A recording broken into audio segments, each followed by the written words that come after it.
We have an Instagram message here from Amy. What do you find edifying about the book of Judges? It seems like this is a really dark book, and I'm wondering what you take away from it. After reading it.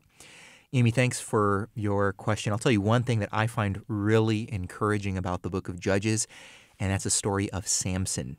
Now, Samson's life is pretty tragic, isn't it? I mean, he's blessed mightily by God's Spirit, and yet it seems like he's always messing up. I mean, time and time again, making decisions that he knows this is not in line with what God has called me to do.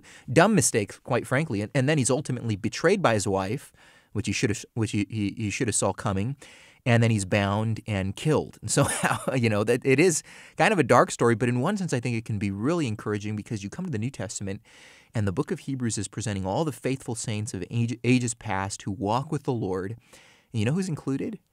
Samson. Isn't that the most crazy? I mean, he's there in the Hall of Faith. The author of the Hebrews says in Hebrews 11, "What more shall I say? For time would fail me to tell of Gideon, Barak, Samson, Jephthah, of David and Samuel and the prophets." I mean, he's included among them.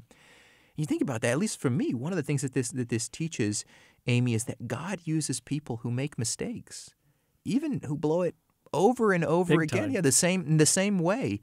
We can identify with Samson and the other judges in the book of Judges who fell short, and ultimately what they reveal to us is that we need a righteous judge. So sometimes, you read these scenes in Israel's history in the Old Testament, and you think, boy, it doesn't seem like there's any glimmer of hope. And in one sense, I think that's what's being communicated, is we can't find hope in ourselves. Yeah, you have cycles. As I understand it anyway, Judges is made up of a series of cycles. So you have, things starts out, everybody did what was right in his own eyes because there was no king in Israel. Israel had rejected God as king. And so this is what happens. And then so God set up judges. I mean, again, how merciful God is. Instead of just wiping them out, he says, okay, you rejected me as king. I'll set up judges. And the judges become corrupt.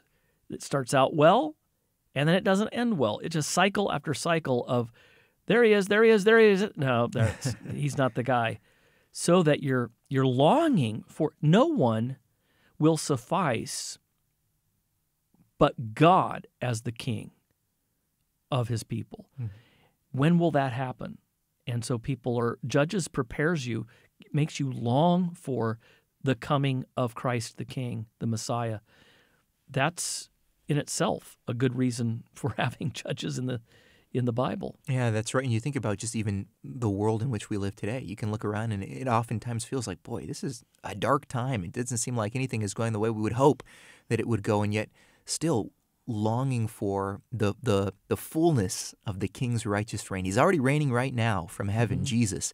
He's established his kingdom. The gospel is going out. He's bringing the nations to himself. But we're looking forward to a day when that kingdom comes in perfect righteousness. And he'll be the judge of all the earth. That's right. And so Judges points us to that, Amy.